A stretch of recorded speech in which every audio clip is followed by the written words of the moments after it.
Hey, what's up, y'all? Thanks so much for tuning in and checking out another wonderful episode of SOB Style of Business, the podcast. This is your host, Keitra, and today we have another great guest. We are going to be speaking to John Vlach, who is a freelance editor and content creator, and he's going to be talking to us about his career path, sharing a little, a couple of tips and resources on how he got started with his channel, corporate, just kind of leaving his job and pursuing something that he's truly interested in, and also sharing a couple of tips and resources on how we can pursue the things that we are genuinely interested in. So, without further ado, John, go ahead and drop that intro for us, and then we'll roll forward from there. Awesome. Well, thank you for having me on, Keitra. It's a pleasure having being on your show. So yeah, I started video editing, when back when I was in high school, pursued it as a career.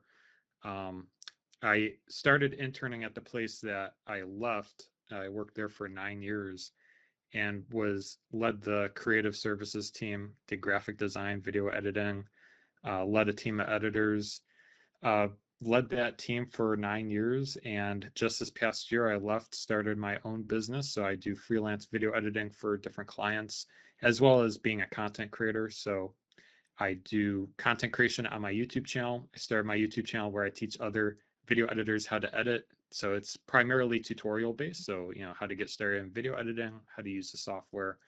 And I started that a few years ago, built up that channel before I left my corporate job.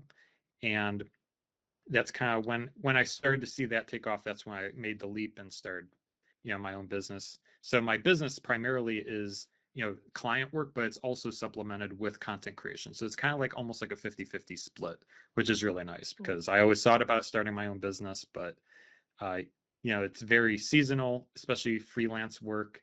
There's ups and downs. So having a content creation being part of my business as well has really helped. So, but yeah, that's kind of a quick summary of kind of where I've come from, where I am now in content creation and video editing. Yeah, and I love that you mentioned that because what popped into my head is like a little bit of A/B testing. You said like before you actually left corporate, you had a chance to really, create that channel and to build it up, and then when you saw the results, you were able to kind of fully jump into that, getting that off the ground and really building it to what it is now. And I mean, your story is definitely inspirational. I know that there's a lot of people who may be listening right now who want to learn more about what that takes. Like what does that generally look like? Because I know sometimes when, you have these ideas and you have a skill set that you could potentially parlay into something that is your own business, a lot of people are scared or are scared, or afraid to take that leap. So if you don't mind, John, like share a little bit about what that journey looked like for you. Yeah, I think for me, it's a really good question because when you sell a skill specifically, you have to be very confident in it. And I think for me, when I started in high school, that's really when I first started video editing. I got a lot of experience, in class projects, had that internship, and I was really able to cut my teeth and really practice, while I was at my corporate job and through all the opportunities before I started a YouTube channel and even before I started, doing freelance work. So by the time I made that leap, I was very confident, that I could, Yeah. make that leap successfully and start video editing. But I would say, if it's something you're passionate about, I think that really helps. For me, from a very young age, I always liked video creation, making home movies, experimenting on the computer, different ways to do things. So, I always had that passion in me to create video content. But I think, developing that skill over time and, just becoming more confident and comfortable doing that, I think helps, that fear of starting your own business and being like, oh, are people going to be interested? Will I have sales? Will I be able to, convert customers and actually build a business? Yeah. It makes it a lot easier. You almost have to be kind of get very comfortable, in that skill set first before I would say launching. Yeah, no, that's a perfect rule of thumb. And one of the things that because I had a chance to kind of go through and check out some of the things that you've been doing in particular, and a couple of things that really impressed me was the fact that you're like you work with a lot of different industries or within a lot of different industries as far as being a freelance video editor. But you do that for you got weddings, you got corporate events, you got different live events and things like that. So was there anything that specifically inspired you, or I tell you what, a better question would be this: what, like, how did you know that that this particular business was something that you could really make into your own, career, aside from the YouTube channel? Of course, we get on YouTube and things start taking off, but like, what was that aha moment for you?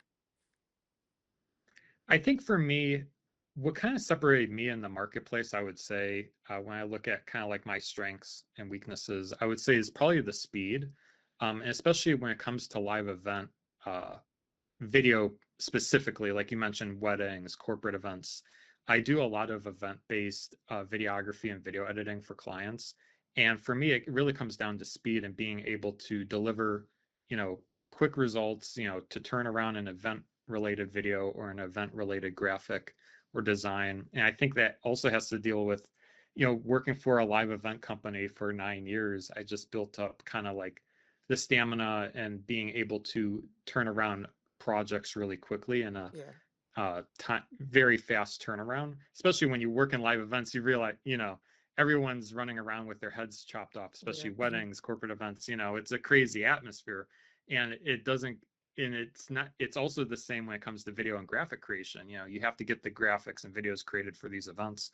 So I think being able to stay cool, calm, and collected, and being poised, creating those graphics and videos for clients has really helped me be solidify that as kind of like a sector in my services. So when someone reaches out and is like, I want a live event video, I'm very comfortable and familiar with that. And I would say that's kind of primarily why that I went into that niche per se.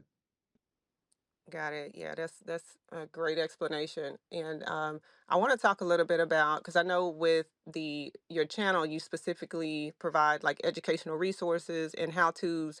When it comes to personal branding, what like how did you sit down and say, okay, hey, I'm going to create, this type of tutorial content, but I want the actual feel of my brand to resonate to this specific audience. Like what, like give us a I guess like an overview of how someone is to get started to like cultivate a personal brand that really resonates versus a personal brand that's just like everybody else's. Yeah, I think when it comes to building a personal brand, you really have to focus on what you can value, what your value is to your target audience, and really to add your own personality to it. I think for me, when people watch my YouTube channel, I always think of like, there's certain people that like just the way I explain things, or Yeah, maybe the pace or the type of videos I make. And they watch my videos just because of, the way I explain things. So I think adding your own personality, and it's going to be different for everyone. I think that's really important when building a personal brand. But I also think, for me specifically, why am I doing what I'm doing? For me, I didn't actually go to college. That's one thing I don't think I mentioned. So I actually interned right out of high school. And for me, when I first started learning video editing, it was a lot of, trying to search how to do things. So for me, tutorials came naturally because I had to kind of learn as I went to pursue this as a career. So when I found how to do something, I was always willing to share that and give it back to the community. yeah, And if it helped me to help other people, so that's kind of part of my mission in giving it back to other video editors and helping not only me but other the next generation of video editors and video creators. So you kind of have to look at your mission, why you want to do what you do, and then also adding your own personality and flair into it. exactly. Yeah, no, I couldn't agree with you more. And also like the when it comes to like storytelling, because I feel like that really captivates the attention of the person that your story may resonate with. Like, you want to talk about that a little bit, as as far as like the importance of being able to tell a story, whether you're audio or visual or just whatever your main skill set is. Like, let's talk a little bit about the importance of creative storytelling. Yeah, definitely. I mean, creative storytelling is really key, especially if you're pursuing it as a video editor. And it's always interesting because, like, when I think about the story, I remember early on in my career, at the place I used to work, my manager would be always like, I would edit something and I would send it to them, and they'd be like, "But what's the story?" Yeah. And I had to really think. I was Yeah. like, oh, this must be, yeah, I need to really think of it through the lens of a story. Like Yeah. when you show something on screen, what is it actually saying? And I think that's just something you develop over time as a video editor. The sequence of the shots, you show this and then you show that. And what is it actually saying to the viewer? I think is really important. It's actually a really underrated thing that I don't actually teach on my channel, which I probably should, is probably more like how to tell stories when it comes to video editing. Yeah. But it is a very strong aspect of it. Yeah. Did you when you initially, started, especially with like not so much as the tutorials, but just kind of getting, going from corporate to being this person who is somewhat, and I know content creator slash influencer, it's kind of like one of those key terms that some people may not like as much, but like, what are some of the reservations or hangups did you have, if any, when you started your pursuit? I would say probably the biggest reservation, I would say probably being in front of the camera, especially as a video editor or someone, and this can apply to anyone really. If you have a passion about something, I think it's really hard to be on camera to be comfortable. That's often a very big obstacle that content creators have to overcome. It's like, why would people want to listen to me? You know what I Yeah. mean? Yeah. Who am I to tell people how to edit, But I feel like what has helped me along in my journey is like if I experience something, I feel comfortable saying, this is what I did, this is, what I learned, this is what has helped me, and when you always speak into that, everyone has their own perspective. So I think if you have your own perspective that you can share on something, on a topic, I think it can help other people. And that's always a good way to approach content creation, is to kind of reframe it and not focus on yourself as much, but how you can help other people based on your own experiences. Perfect. Yeah. So like a service first based, perception. Being of Exactly. service Yep. first. Yeah, and Imma tell you, John, I look, ain't no way that you just started, a few years ago, because once like I checked out the videos, I was I was I was impressed that it has only been a few years, because it seems like you've been doing this forever as far as the presentation, and I know you've been through a couple of transitions when it comes to your own home studio, but you look like, hey, I guess at this point you are a pro, right? It shows. It's all about repetition. Yeah, I think I published over 500 videos on my channel Oh, there in you like a go. span of 3 years. So yeah, it's every video I get better, and it's all about constant improvement. Improvement, yeah, constant improvement. All right, and I want to we're gonna go back a little bit here, because I want to really get into the inspirational stuff, and hopefully inspire somebody to at least get started, even if it's not for videography or filmography, just the core inspiration behind just knowing that it's possible for you to start this. Like I know several people specifically for YouTube, just kind of getting started and having to stop and restart and stop and restart. And when you hear stories like yours that really solidify the fact that it is possible. Um, just give us like a couple of inspirational points, like how, just whatever you want to share. I don't even know what the question is, but I know that there is like inspiration behind just knowing that you have the gift and the talent to do what you're being called to do, and then just having the courage to do it. Yeah, and I think it's very overwhelming at the very beginning. So what I can speak to is like, and like, I'm not the largest creator in the world either. And I think that's another point, Yeah, is that you don't need millions of followers to be successful on YouTube. I think, what's so unique about YouTube is it's you.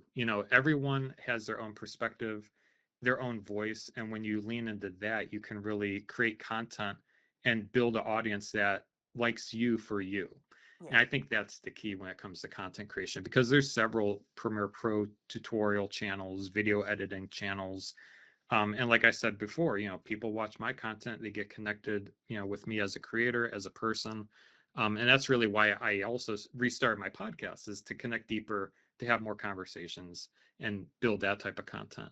But I would say from the very beginning, just it's going to be rough. I think, when you first start anything, there's a learning curve. But like we mentioned before, it's all about constant improvement. yeah. What's one thing that you can make 1% better in your next video? I think that's always an important aspect. it's never going to be perfect, but you can always make these small improvements over time to make your videos better. And that's why I look at my earlier videos being, have done this for 3, 4 years at this point, as a content creator on YouTube. And I look back at my earlier videos and, I'm like, wow, what was I doing Yeah. back then? But it's really rewarding seeing that growth, though. I will Yeah. say this, looking back, I'm glad I made that leap. You're never going to regret it. I would say that, because you're going to improve, you're going to get better, especially if you stick with it. And over time, you're going to see progress. Exactly. Yeah, and also like a potential, additional revenue stream, especially if you're as successful as, because I know you've, managed to build your own online community, so there's potential there as well. Yeah, exactly. If you build a community online around a topic, and especially if you're an expert at that, you can start to monetize that through different revenue streams. There's a lot of different ways to monetize that. Just one example, in my community, I have a Patreon membership, so people can, join if they're interested, and they get access to like templates or different things that I've created, not only to help me as a video editor, but then that can help other people as well. So, you can monetize, in different areas of content creation as well. You don't need a large audience to do that. You can get started right away, when it comes to monetization. Yeah, no, that's very encouraging to hear. And actually, that's the perfect segue into the next thing I want to discuss is I know you mentioned your Patreon and we're talking about your online community, but let's talk a little bit about some of the specific services that you offer when it comes to just like your freelance services and just any other service that you provide to people who may be interested in, securing, hiring a videographer. Sure. So yeah, I'm a freelance video editor and a videographer. So if anyone needs any videos edited, I offer, full service video editing, post-production. So I offer anything in that realm, as well as videography. So if someone has an event, if they want, a wedding filmed, whether it's a wedding, corporate event, any live event, I've pretty much had experience capturing it one way or another.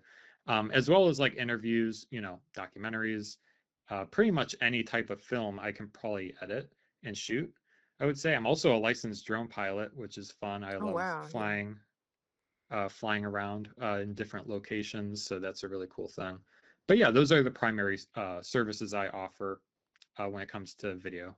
Wow, yeah, that's the drone pilot. Yeah, we okay. So let me stay. I'm trying to stay on topic. I've only come across maybe one or two other people. So that industry is, I know that's probably one of the industries that's going to be taking off here in the next couple of years, even more so than it has been.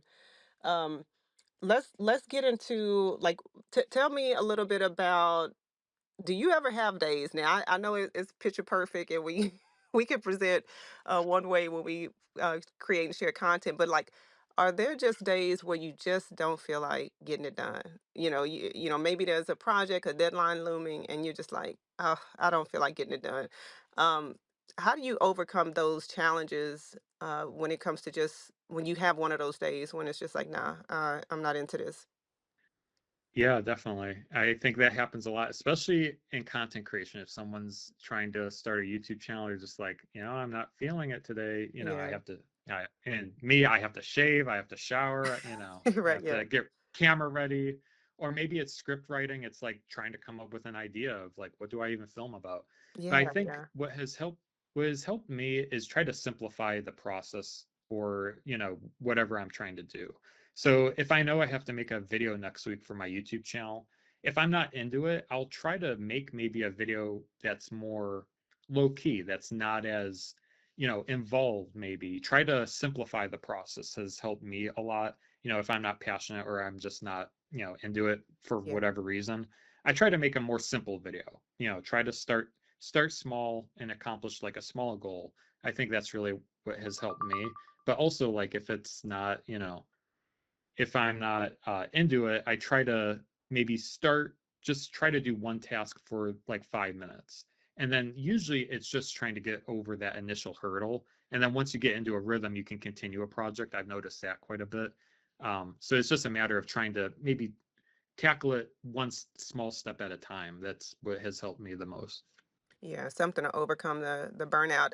What do you do to revitalize your, your creative side? Like, what do you do anything to kind of help? Any specific resources or tools that you use?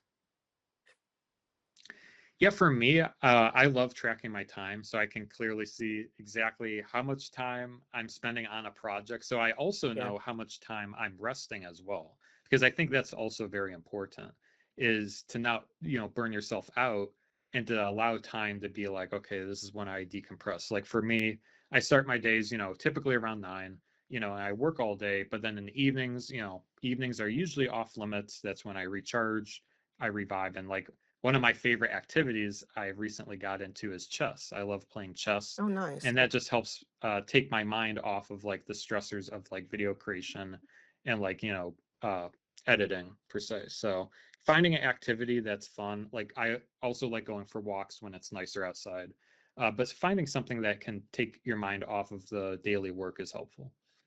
Exactly. Yeah. Well, I know they say lately there's the whole sentiment of there is no balance. You just have to, manage, figure out a good way to manage your time and energy. So that's perfect. All right. Good deal. Good deal, John. All right. So before we get ready to wrap up, I want you to leave a couple of words of encouragement, but also too, if there's any additional information you want to share in regards to some of the things that you provide as far as your resources and tutorials, definitely do that. And then we'll wrap up with those last encouraging words. Yeah, definitely. I mean, if you're on the fence with content creation or starting a YouTube channel, I encourage you to do it. I mean, you will never know if you don't try. And even if you don't pursue it as a career, I think it's always a fun hobby to explore and to even just create videos for yourself. I find it as a fun hobby. But, if it's not your thing, no worries. If you're interested in starting your own YouTube channel, I do have a YouTube worksheet that you can download on my website at johnthevideoguy.com. It's practical, step-by-step process into how to start a channel if you're interested in learning more of the details of like strategy, especially when it comes to monetization, how to position yourself in the market. It's a really good worksheet that you can download to kind of go through that process. But yeah, otherwise, thank you for having me on, Keisha. It was a pleasure to talk to you today. Absolutely. And last but not least, before you leave, a couple of words of encouragement. I know you said, hey, get started. Any special quotes or lifelines, daily inspiration, anything that you live by that you think would be useful? I don't know. I feel like the one I like is just like take it one day at a time. Yeah. Just Yeah. focus with what's right in front of you. We can worry a lot about different things in our lives, but I always try to take care of business of what's right in front of me and try to just build one step at a time after that. That's kind of the way I approach life. Hey, good enough. Well, John, we definitely appreciate you taking the time to visit and be a guest. Hopefully have you back to talk about that drone piloting. Get Yeah. some other people inspired, but definitely a wonderful conversation and appreciate your time. Drop your social media handles too as well if you haven't already. Yeah, absolutely. So you can follow me at John the Video Guy on Instagram, YouTube, TikTok, all the social media platforms. All right. Thanks so much, John. Appreciate you. Yeah, thank you. Awesome.